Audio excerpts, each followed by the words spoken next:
বেদ পাঠশালা। রীতি দুয়ার তাও খুলে করো শ্রবণ, প্রভুরই এই বচন বেদ পাঠশালা। প্রিয় শ্রোতা বন্ধু, বেদ পাঠশালা অনুষ্ঠানে আপনাকে জানায় সাদর অভ্যর্থনা।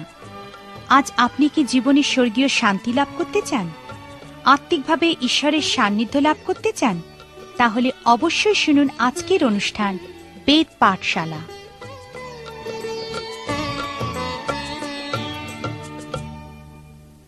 প্রিয় শ্রোতা বন্ধু, বেদ পাঠশালা অনুষ্ঠানে আপনাকে স্বাগত জানাই।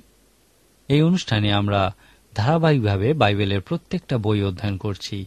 আমরা পুরাতন নিয়ম শেষ করেছি এবং নতুন নিয়মের 4টি সুসমাচার ও একমাত্র ইতিহাস বই প্রেরিতদের কার্যবিবরণী পুস্তকটি অধ্যয়ন শেষ করেছি। এখন আমরা নতুন নিয়মের আরেকটি ভাগ সাধু পৌলের পত্রগুলি অধ্যয়ন শুরু করতে চলেছি। আমি অনেকবার বলেছি যে সাধু পৌল নতুন নিয়মের প্রায় অর্ধেক বই লিখেছিলেন। কেউ কেউ বলেন তিনি 13টি পত্র লিখেছিলেন, আবার কেউ কেউ বলেন তিনি 14টি পত্র লিখেছিলেন। ইহার কারণ হল, অনেকে মনে করেন তিনি ইব্রিয় পুস্তকটি লিখেছেন, আবার অনেকে মনে করেন তিনি ইহা লেখেননি। আমরা রোমীয়দের প্রতি সাধু পৌলের পত্রটি অধ্যয়নের মধ্য দিয়ে তার পত্রগুলির অধ্যয়ন শুরু করব। আরেকবার মনে করিয়ে দিই যে বাইবেলে বিভিন্ন বইগুলি একের পর এক যেভাবে লেখা হয়েছিল তার উপর ভিত্তি করে রাখা হয়নি। রোমীয়দের প্রতি পত্রটি সাধু পৌলের লেখা প্রথম পত্র নয়।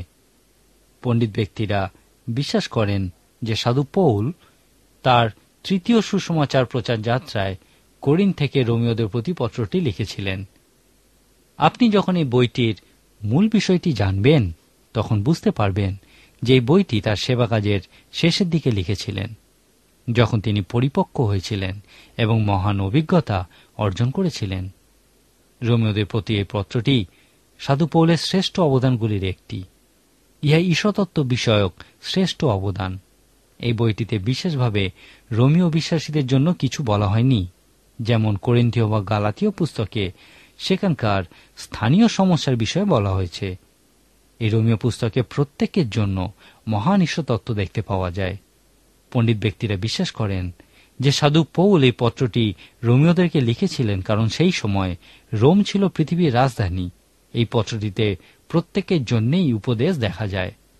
আমরা যখন এই বইটির চমৎকার ঈশ্বরতত্ত্ব নিয়ে আলোচনা করব, আপনি আবিষ্কার করবেন যে এখানে একটি বিষয়ের মধ্যে দিয়ে সমস্ত ঈশ্বরতত্ত্ব ব্যাখ্যা করা হয়েছে, এবং সেই বিষয়টা হল ধার্মিক গণিত হওয়া। সেই ফরিসী ও করগ্রাহীর উপমায় যীশুখ্রিস্ট বলেছেন যে 2 জনে প্রার্থনা করার জন্য মন্দিরে গেছিল। যীশুখ্রিস্ট বলেছিলেন সেই ফরিসী প্রকৃতপক্ষে সর্বসমক্ষে নিজের সঙ্গেই কথা বলেছিল। সে প্রকৃতপক্ষে প্রার্থনাই করেনি, সে ঈশ্বরের উদ্দেশ্যে সেই প্রার্থনা করেনি। সে বলেছিল, ঈশ্বর, আমি অন্যদের মতো নই, আমি সপ্তাহে 2 বার উপবাস করি, সমস্ত কিছু দশমাংশ দিই, আমি ওই করগ্রাহীর মতো নই। কিন্তু সে করগ্রাহী মন্দিরের এক কোণায় দাঁড়িয়ে প্রার্থনা করেছিল, এমনকি সে স্বর্গের দিকে চোখ তুলেও তাকাতে পারেনি। সে তার বক্ষে করাঘাত করেছিল, যা তার নম্রতারই প্রতীক ছিল, এবং বলেছিল, প্রভু, আমার মতো পাপীর প্রতি দয়া করুন। যীশুখ্রিস্ট বলেছেন এই করগ্রাহী ধার্মিক প্রতিপন্ন হয়ে তার বাড়িতে গেছিল। এখানেই আমরা প্রথমবার নতুন নিয়মের এই সুন্দর বিষয়টার সঙ্গে পরিচিত হই। এই ধার্মিক গণিত হওয়ার অর্থ হল যেন আমি কখনো পাপ করিনি। ইহা এই বিষয়টির থেকেও বেশি কিছু যে ঈশ্বর আপনার পাপ ক্ষমা করেছেন। ইহার অর্থ হল ঈশ্বর আপনাকে ধার্মিক রূপে ঘোষণা করেছেন যেন আপনি কখনো পাপই করেননি। মনে করুন আপনার জীবনটা হলো একটা ক্যাসেটের ফিতের মতো, এবং সেই শেষ বিচারের সময় খ্রিস্ট সেই ক্যাসেটটি বাজাবেন। এখন লক্ষ্য করুন, সেই ক্যাসেটের যেখানে আপনার পাপের বিষয়গুলি ছিল, ঈশ্বর ফিতের সেই অংশগুলো কেটে বাদ দিয়ে দিয়েছেন। এখন যখন আপনার জীবনরূপী সেই ক্যাসেট বাজানো হবে, তখন সেখানে আপনার পাপের বিষয় আর কোনো কিছুই থাকবে না। ইহাকেই বলা হয় ধার্মিক গণিত হওয়া। যীশুখ্রিস্ট তার এই ছোট্ট উপমাতে যা বলেছেন তা প্রকৃতই সত্য। যীশুখ্রিস্ট আমাদেরকে সেই শুভ সংবাদ দিয়েছেন যে কোনো পুরুষ বা স্ত্রী যদি এই মতো প্রার্থনা করে, প্রভু, আমার মতো পাপীর প্রতি দয়া করো, তাহলে তাকে ধার্মিক রূপে গণ্য করা হবে। রোমীয় পুস্তকে সাধু পৌল বলেছেন কিভাবে ঈশ্বর এই অলৌকিক কাজ আমাদের জীবনে সাধন করেন। এই ধার্মিক গণিত হওয়া বিষয়টিকে আরেকটি শব্দের মধ্যে দিয়ে প্রকাশ করা যায়, সেই শব্দটি হল পরিত্রাণ। এই রোমীয়দের প্রতি পত্রে সাধু পৌল বলেছেন ঈশ্বর কিভাবে পাপীদেরকে ধার্মিক গণিত করেন। এই বিষয়টিকে আরেকটু ভালো করে বোঝার জন্য এখন দুজন মানুষের চিত্র কল্পনা করুন যারা বিভিন্ন অপরাধে দোষী সাব্যস্ত হয়েছে এবং তাদের দুজনকেই 20 বছরের জন্য কারাবাস দেওয়া হয়েছে। কিন্তু 12 বছর পর একজনকে মুক্ত করে দেওয়া হলো। সে অন্যান্য সকলের মতো সমাজে মুক্ত অবস্থায় ফিরে গেল, কিন্তু সর্বদা তার জীবনে এই অপবাদ থাকবে যে সে একজন অপরাধী, আর ইহাই তার সমাজে মানিয়ে নেওয়ার ক্ষেত্রে বাধা হয়ে দাঁড়াবে। এখন অন্য ব্যক্তির অভিজ্ঞতাটা সম্পূর্ণ অন্যরকম। তার 20 বছরের কারাবাসের 12 বছর কাটার পর অন্য কোনো একজন এসে তার মৃত্যুর শয্যায় স্বীকার করল যে সেই হলো আসল অপরাধী, যে ব্যক্তি কারাবাস করছে সে অপরাধী নয়। এখন সে কারারুদ্ধ ব্যক্তিকে কি ক্ষমা করা হবে? তাকে ক্ষমা করার কোনো প্রশ্নই আসে না, কারণ সে কোনো অপরাধী করেনি। তাকে নির্দোষ ঘোষণা করতে হবে। সে একজন জেল ফেরত আসামির মতো সমাজে ফিরে যাবে না, কিন্তু সে সমাজের চোখে সম্পূর্ণ নির্দোষ রূপেই সমাজে ফিরে যাবে। যাই হোক, এই রোমীয় পুস্তক বলে ঈশ্বর কোনো পাপীর জীবনে কিভাবে ইহা সাধন করেন। আমাদের আইন ব্যবস্থা কোনো অপরাধীকে কখনোই নির্দোষ ঘোষণা করতে পারে না বা তাকে ধার্মিক ঘোষণা করতে পারে না, যেন সে কখনো পাপই করেনি, কিন্তু ঈশ্বর পারেন। রোমীয় পুস্তকে সাধু পৌল বলেছেন কিভাবে ঈশ্বর এই কাজ করেন। রোমীয় পুস্তকে 16টি অধ্যায় আছে। এই 16টা অধ্যায়ের প্রথম পদ থেকে শেষ পদ পর্যন্ত আমরা অবিরত একটা যুক্তি প্রণালী চলতে দেখি।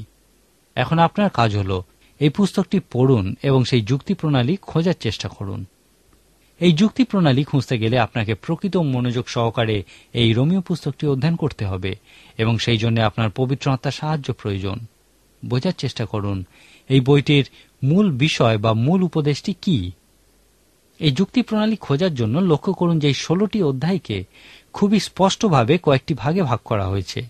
রোমীয় পুস্তকের প্রথম 4টি অধ্যায় আমাদেরকে পাপীদের সঙ্গে সম্পর্কিত ধার্মিক গণিত হওয়ার বিষয় বলে।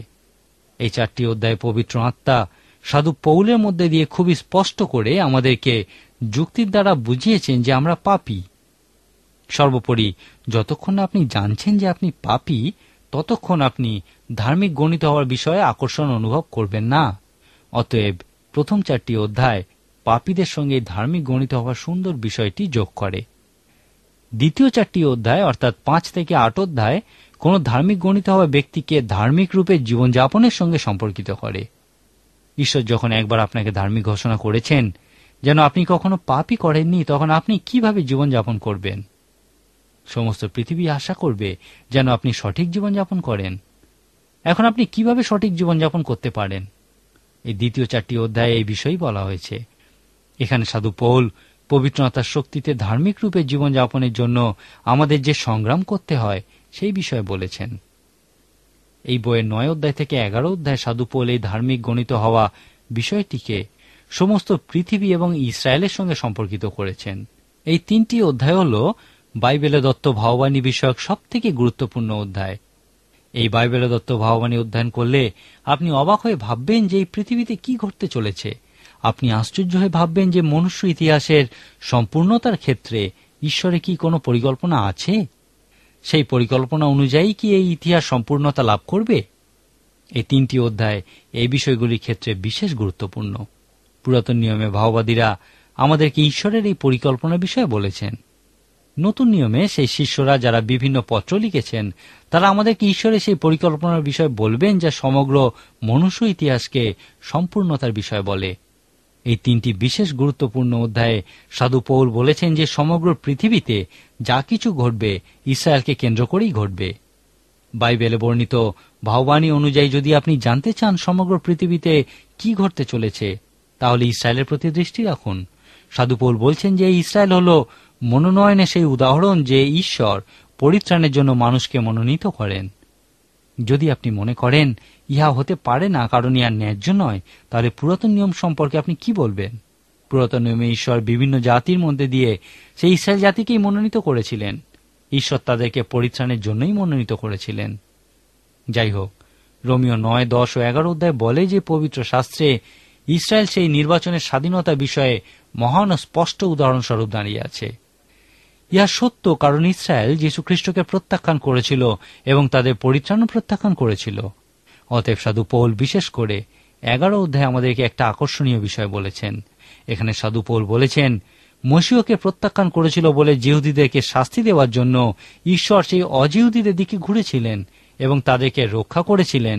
তারপর যখন ঈশ্বর জিহুদীদেরকে শাস্তি দেওয়ার জন্য পর্যাপ্ত অজিহুদীকে পরিত্রাণ দান করেছেন, তখন সাধু পৌল রোমিও 11 অধ্যায় 26 পদে বলেছেন, ঈশ্বর আবার জিহুদীদের দিকে ঘুরবেন এবং সমস্ত ইসরায়েল পরিত্রাণ পাইবে। ইহাই হল একটি মহান বাইবেলে বর্ণিত ভাববাণী। ইহার অর্থ হল আমরা ইসরায়েলের দুটি প্রত্যাবর্তন দেখতে পাব। একটি হল ভৌগোলিক প্রত্যাবর্তন। ভাববাদীরা এই বিষয়ে ভবিষ্যৎবাণী করে গেছেন, আর আমরা তা পূর্ণ হতে দেখেছি। এখন এই রোমিও 9, 10, 11 অধ্যায়ে সাধু পৌল তাদের ঈশ্বরের কাছে আত্মিক প্রত্যাবর্তনের বিষয় বলেছেন। সেই ভৌগোলিক প্রত্যাবর্তন ইতিমধ্যেই ঘটে গেছে, কিন্তু আত্মিক প্রত্যাবর্তন এখনো বাকি আছে। ভাববাদীরা এবং সাধু পৌল আমাদেরকে বলছেন যে ইহাও ঘটবে। সাধু পৌল এই 3টি অধ্যায় দেখিয়েছেন কিভাবে ঈশ্বর তার ধার্মিক গণিত হওয়া বিষয়ক পরিকল্পনা ইসরায়েলের মধ্যে দিয়ে সমস্ত পৃথিবীর সঙ্গে সম্পর্কিত করেন। আজকের মতো সময় আমার এখানেই শেষ, কিন্তু এখন আমি আপনাকে একটা বিশেষ কাজ দিতে চাই। আপনি যখন সেই সমস্ত ভাববাণী যা ইতিমধ্যে পূর্ণ হয়েছে তা আবিষ্কার করবেন এবং অধ্যয়ন করবেন, তখন সেই সমস্ত ভাববাণীগুলিও অধ্যয়ন করুন যেগুলো এখনো পূর্ণ হয়নি। যে ভবিষ্যৎবাণীগুলি পূর্ণ হয়ে গেছে সেগুলি আপনাকে ইহা বিশ্বাস করতে উৎসাহিত করবে যে এখনো যে সমস্ত ভবিষ্যৎবাণী পূর্ণ হয়নি, যেমন যীশুখ্রিস্টের দ্বিতীয় আগমন, সেগুলিও পূর্ণ হবে, কিন্তু তা ঈশ্বরের সময় এবং তার পরিকল্পনা অনুযায়ী পূর্ণ হবে। ইসরায়েলের বিষয়ে সাধু পৌলের অর্ধেক ভবিষ্যৎবাণী পূর্ণ হয়েছে, কিন্তু অর্ধেক এখনো পূর্ণ হয়নি। ইসরায়েলের ভৌগোলিক প্রত্যাবর্তন হল একটি ঐতিহাসিক সত্য। ইহা আমাদেরকে বিশ্বাস করতে অনুপ্রাণিত করে যে একদিন ইসরায়েল সেই আত্মিক প্রত্যাবর্তনের অভিজ্ঞতা অর্জন করবে, যখন তাদের যাজকেরা যিশাই ও জিরোমীয় ভাববাদীর মতো প্রচার করবে। পরবর্তী অনুষ্ঠানে মিলিত হওয়া পর্যন্ত এই বিষয়ে চিন্তা করুন। এখন আবার আমি আপনাকে এই বইটা পড়ার জন্য বিশেষ করে অনুরোধ করি এবং দেখুন যদি আপনি এই বইটির কিছু প্রধান ধারণা এবং মূল বিষয়টি আবিষ্কার করতে পারেন। পরবর্তী অনুষ্ঠানে আবার যখন আমরা এই রোমিও পুস্তকটি নিয়ে অধ্যয়ন করব, তখন অবশ্যই আমাদের সঙ্গে উপস্থিত থাকুন। আজকের মতো তাহলে এখানেই শেষ করি। ঈশ্বর আপনার মঙ্গল করুন। প্রিয় শ্রোতা বন্ধু, প্রভু যীশু সম্পর্কে অধিক জানতে হলে আমাদের ঠিকানায় যোগাযোগ করুন। আমাদের ঠিকানা হল বেদ পাঠশালা, পোস্ট বক্স নম্বর 8956, ধর্মতলা পোস্ট অফিস, কলকাতা 700013। আবার বলছি, বেদ পাঠশালা, পোস্ট বক্স নম্বর 8956, ধর্মতলা পোস্ট অফিস, কলকাতা 700013। নমস্কার।